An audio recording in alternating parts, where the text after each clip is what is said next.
नमस्कार, capital TV का खास शो राहुल का अग्निपथ देख रहे हैं आप। मैं हूं आपके साथ पूजा। जम्मू कश्मीर में विधानसभा चुनाव के दूसरे चरण के लिए आज वोटिंग हुई। वोटिंग के बीच राहुल गांधी ने जम्मू में चुनावी जनसभा को संबोधित किया। इस दौरान उन्होंने जम्मू कश्मीर के राज्य दर्जे, टैक्स और जीएसटी जैसे मुद्दों पर बात की। पर वोटिंग के दिन ही उमर अब्दुल्ला ने कांग्रेस को आंखें दिखा दी। उमर अब्दुल्ला ने राहुल गांधी को लेकर अपनी नाराजगी जाहिर कर दी है।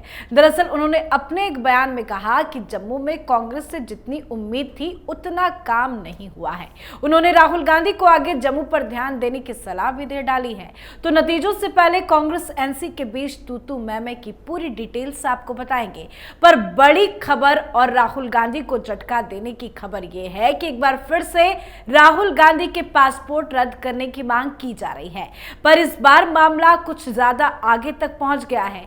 दरअसल राहुल गांधी के अमेरिका में दिए गए बयान को लेकर देश में तो बवाल मचा हुआ है ही। इसी बीच सीपी जोशी ने राहुल गांधी के पासपोर्ट रद्द किए जाने की मांग को लेकर लोकसभा अध्यक्ष ओम बिरला को पत्र लिख डाला है। इस पत्र में उन्होंने राहुल गांधी के पासपोर्ट रद्द किए जाने के लिए 3 कारण भी बताए हैं। उन्होंने लोकसभा अध्यक्ष से आग्रह किया है कि इन 3 कारणों पर विचार करने के बाद राहुल गांधी के पासपोर्ट को रद्द किया जाना चाहिए। तो वो कौन से हैं 3 कारण जिससे राहुल गांधी की बढ़ने वाली है मुसीबत, इस पर भी चर्चा करेंगे। मेरे साथ स्टूडियो में मौजूद हैं कैपिटल टीवी के एग्जीक्यूटिव एडिटर राजीव जी। सर, आपका बहुत बहुत स्वागत है। धन्यवाद। शुरुआती में चर्चा चुनाव की ही कर लेते हैं। आज सेकंड फेज के लिए वोटिंग हुई जम्मू कश्मीर में और आज राहुल गांधी भी पहुंचे थे, लेकिन उमर अब्दुल्ला ने जो बयान दिया है, क्या कुछ तू मैं चल रही है कांग्रेस और एनसी के बीच में? देखिए, उमर अब्दुल्ला फंस चुके हैं। कांग्रेस से साठ गांठ करके भी उमर अब्दुल्ला को लगा घाटी के क्षेत्र में कोई फायदा तो होता दिख नहीं रहा। उनके ही यानी कि कांग्रेस के जो उम्मीदवार है, जहां फ्रेंडली चुनाव ये लोग 5 सीटों पर लड़ रहे हैं, वहां कांग्रेस के उम्मीदवार ने क्या कहा कि जम्मू कश्मीर का खून चूसने वाली पार्टी नेशनल कॉन्फ्रेंस है। उमर अब्दुल्ला का परिवार है जो कि यहां के लोगों का खून चूसता है। इससे ज्यादा और आक्रामक तेवर कांग्रेस के प्रत्याशी का क्या हो सकता था। दूसरी तरफ कांग्रेस का आधार सिमट गया और कश्मीर में राहुल गांधी ने क्या किया? राहुल गांधी ने एनसी के लिए चुनाव प्रचार नहीं किया। यानी कि एक रैली आप कर लेते हो, उससे जम्मू कश्मीर के जो नेशनल कॉन्फ्रेंस अभी 4-5 पार्टियों से अकेले जूझ रही है, उससे तो उसका आधार नहीं बढ़ेगा। और कांग्रेस के नेता नाराज चल रहे हैं। कई डमी उम्मीदवार उतर चुके हैं, निर्दलीय में भी उतर चुके हैं। कांग्रेस ने नोटिस तो जारी किया था, लेकिन उसे बिठाकर समझाने की कोशिश नहीं की। और इन बातों से उमर अब्दुल्ला को लगता है कि घाटी के क्षेत्र में ये 47 पार्टियां चुनाव लड़ रही है और 47 पार्टियां, ये 47 सीट, और उसमें उम्मीदवार कितने? अभी जो 26 सीटों पर चुनाव हुआ है उसमें 239 उम्मीदवार। अब इतने लोगों के बीच उमर अब्दुल्ला को लग रहा है गंदरबल से वो खुद भी हार जाएंगे। परंपरागत सीट है, फिर भी उन्होंने बडगांव से भी चुनाव लड़ने के लिए सोचा, इसलिए क्योंकि एक सीट पर भरोसा नहीं है। तो ऐसे में उनको लग रहा है कि आगे की स्थितियां कैसे बदलेगी, अब क्या हो सकता है। जैसे अब्दुल्ला परिवार कभी एनडीए का हिस्सा भी रहा, आज इनके साथ इंडी ब्लॉक में है, और कल वो सोच रहा है कि चुनाव के बाद हम क्या करेंगे, चुनाव के बाद हम क्या वैसी स्थिति में रह सकते हैं जैसे पिछले दिनों जगन मोहन रेड्डी रहा करते थे या फिर पटनायक रहा करते थे। बीच बीच का रास्ता अपनाओ। यहां सरकार अगर जम्मू में कांग्रेस कुछ नहीं कर पाई तो भारतीय जनता पार्टी की ही बनेगी। इसलिए प्रवोक कर रहे हैं और राहुल गांधी से एक सम्मानजनक दूरी बनाने की कोशिश भी कर रहे हैं, क्योंकि जम्मू कश्मीर में यानी घाटी के क्षेत्र में उनको यह भी संदेश देना है कि देखो, ये कांग्रेस जो है वही पार्टी है जिसने इतने सालों तक ये 370 के खिलाफ संसद में आवाज नहीं उठाई। हालांकि स्टेटहुड की बात कर रहे हैं, लेकिन 370 के खिलाफ डायरेक्ट इन लोगों ने आवाज नहीं उठाई है। तो कांग्रेस से भी एक दूरी बनाकर रखो, ताकि कांग्रेस के नेता जो इनके खिलाफ खड़े हैं उसके खिलाफ भी घाटी के लोग इनको वोट दे सके। तो अभी इनके बीच एक मामला फंस चुका है चुनाव का। आगे सरकार को लेकर जो चर्चा चल रही है उसमें यही लग रहा है कि जम्मू में अगर भारतीय जनता पार्टी ने 30+ सीटें ले आया तो फिर ये जो इंडिपेंडेंट है, अपनी पार्टी है, सजार लोन की पार्टी है, ये सारे समर्थन देने के लिए तैयार हैं। 10-12 और विधायक जुटाना कोई बहुत बड़ी बात नहीं मतलब है। नतीजों से पहले ही ये राहुल गांधी को बहुत बड़ा झटका आज मिल गया है। सर, बात एक चिट्ठी की करें जो सीपी जोशी की तरफ से राहुल गांधी को लेकर ओम बिरला को लिखा गया है, क्या कुछ है उस चिट्ठी में और कैसे राहुल गांधी की मुसीबत बढ़ेगी? देखिए, ये इंडिकेशन है कि आप संसद के सदस्य नहीं हो केवल, बल्कि नेता प्रतिपक्ष हो। और नेता प्रतिपक्ष की भूमिका क्या होती है देश में या विदेश में, इस प्रोटोकॉल का पालन करना चाहिए। ये भारतीय जनता पार्टी के सांसद सीपी जोशी जो है, चित्तौड़गढ़ से सांसद हैं और राजस्थान भारतीय जनता पार्टी के अध्यक्ष भी हैं। ये कोई ऐसे मामूली से छोटे मोटे नेता नहीं है जिनकी बातों को पूरी तरह से इग्नोर किया जा सकता है। तो स्पीकर को ही वो लिख सकते हैं, वो कोर्ट को तो लिख नहीं सकते। ऐसा नहीं है कि वो कोर्ट को जाकर लिख दें, या थाने में तो एफआईआर दर्ज कराया जा सकता है। रिक्वेस्ट किससे की जा सकती है? रिक्वेस्ट तो स्पीकर से की जा सकती है, क्योंकि आगे सदन का कार्यवाही होने वाली है, सत्र बुलाए जाने वाले हैं। तो उससे पहले सीपी जोशी ने यह कहा है कि अगर नेता प्रतिपक्ष बने हुए हैं राहुल गांधी और ये विदेश जाते हैं तो ये नेता प्रतिपक्ष के तौर पर जाते हैं। और नेता प्रतिपक्ष की भूमिका क्या होती है सदन में? प्रधानमंत्री के पैरेलल, ये कैबिनेट मिनिस्टर का दर्जा है। इनका प्रोटोकॉल बिल्कुल अलग है दूसरे सांसदों से। इसीलिए इतने दिनों से प्रयास किया जा रहा था नेता प्रतिपक्ष किसी को बनाया जाए। और ऐसे में अगर ये विदेश जाते हैं और इस पूरे चुनावी प्रक्रिया के खिलाफ भी बात करते हैं, इन्होंने कई बार कहा, ये बातें कही है कि लोकसभा का चुनाव जो हुआ वो स्वतंत्र और निष्पक्ष नहीं हुआ। दूसरी बात यह है, यहाँ के डेमोक्रेसी के ऊपर सवाल उठाते हैं और इन सवालों के साथ वो हिंदुस्तान को बदनाम करने की कोशिश करते हैं।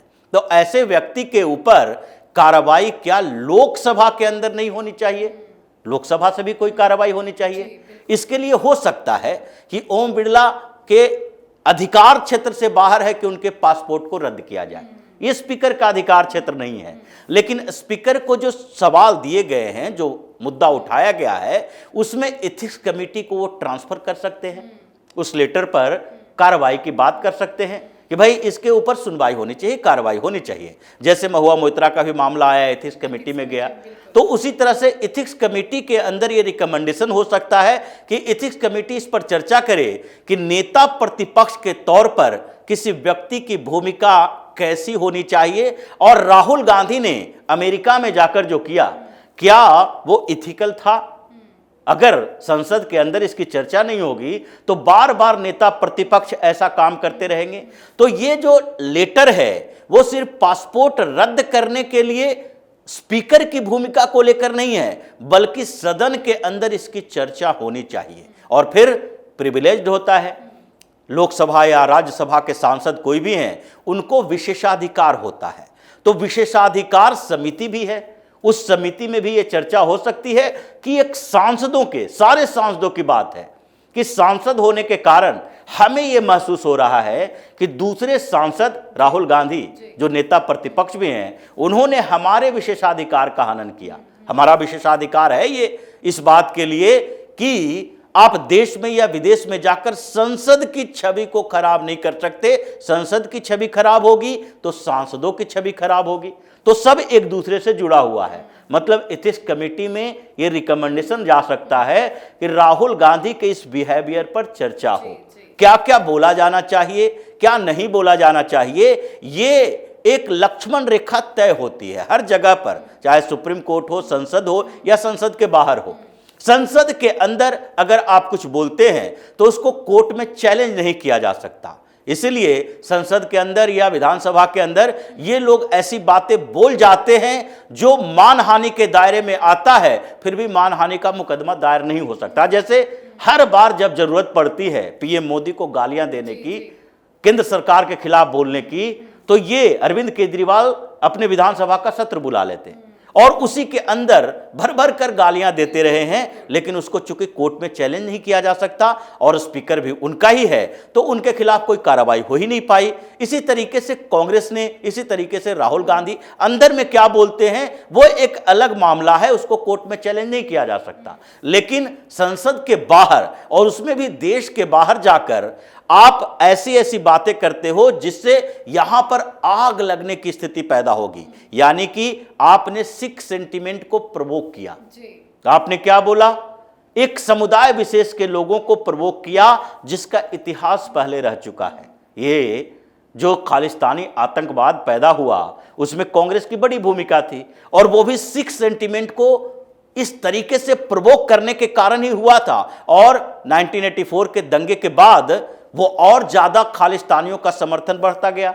तो ये सारी स्थितियों का जिक्र किया गया है। इसलिए अगर स्पीकर चाहे तो इस पर आगे कार्रवाई के लिए भेज सकते हैं। राहुल गांधी की समस्या यहां से लोकसभा के अंदर शुरू होगी। नेता प्रतिपक्ष की भूमिका पर फिर से सवाल उठेगा, और हो सकता है लोकसभा स्पीकर हैं कि वो बोल सकते हैं कि नेता प्रतिपक्ष ने जो काम किया है उसके बाद इनको सो कॉज नोटिस भेजा जाना चाहिए कि आपको क्यों न नेता प्रतिपक्ष के पद से हटा दिया जाए। सिर्फ बहुमत से काम नहीं चलेगा। बिल्कुल सर, क्योंकि ब्रिटिश नागरिकता का जो मामला है उसमें इनके पासपोर्ट की जांच चल रही है, ये एक अलग मामला है, गृह मंत्रालय में भी जांच चल रही है। लेकिन ये जो नेता प्रतिपक्ष को लेकर सवाल उठ रहे हैं, जैसे सीपी जोशी ने भी कहा कि इस्तीफा दे देना चाहिए नेता प्रतिपक्ष के पद से, और सिर्फ सीपी जोशी नहीं, तमाम कई सारे ऐसे नेता हैं जो इस्तीफे की मांग कर रहे हैं। तो कुछ दिनों के बाद सेशन की भी शुरुआत होने वाली है, उससे पहले क्या इस चिट्ठी के बाद कोई बड़े एक्शन की तैयारी हो सकती है? देखिए, भारतीय जनता पार्टी के नेता या फिर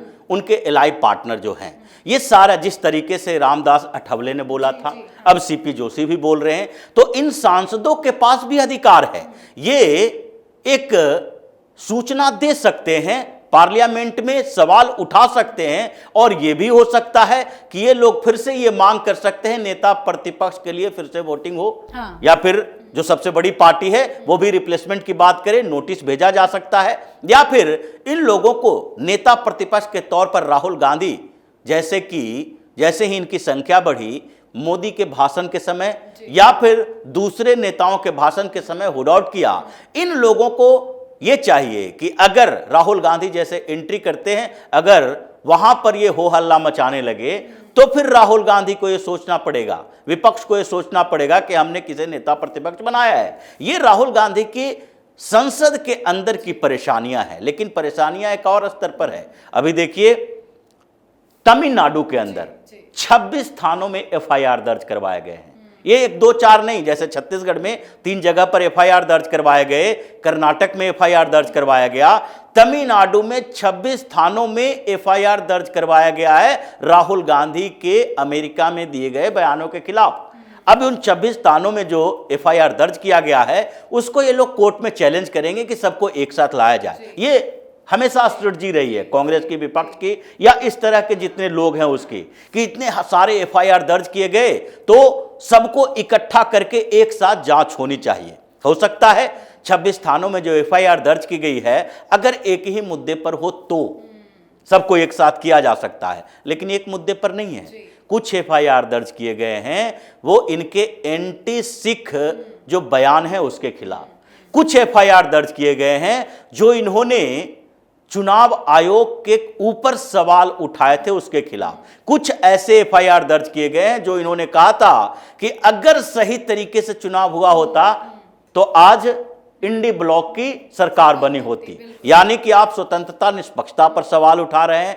कुछ इनके खिलाफ जो एफआईआर दर्ज किए गए हैं वो ये इस बात को लेकर हैं कि हिंदुस्तान के अंदर लोकतंत्र है जो सही तरीके से नहीं चल रहा है, यहां तानाशाही की सरकार है। यानी कि आप प्रधानमंत्री पर तानाशाह होने का आरोप लगा रहे हो। तो ये सारे अलग अलग मुद्दों पर एफआईआर दर्ज किए गए, सबकी जांच एक साथ नहीं हो सकती, जगह एक हो सकता है। इसलिए राहुल गांधी के ऊपर अभी कोर्ट के बाहर, संसद के अंदर और विरोध प्रदर्शन जो हो रहा है वो अपनी जगह पर है। ये सारे मामले ऐसे इकट्ठे हो गए हैं कि कुछ दिन के अंदर ही इनके ऊपर एक के बाद एक कार्रवाई होगी। मतलब संसद के अंदर एंट्री पे बैन लग सकता है, विदेश जाने पे बैन लग सकता है, और बाहर तो सड़क पे विरोध प्रदर्शन हो ही रहा है। बहुत बहुत धन्यवाद सर समझाने के लिए। धन्यवाद। तो जम्मू कश्मीर में राहुल गांधी की घोर बेइज्जती हुई है। उमर अब्दुल्ला ने भी राहुल गांधी को झटका दे दिया है, राहुल गांधी के खिलाफ बयान दे दिया है, जो नतीजों से पहले बहुत बड़ा झटका माना जा रहा है। तो वहीं अमेरिका में दिए गए राहुल गांधी के बयान पर विवाद थमने का नाम नहीं ले रहा है।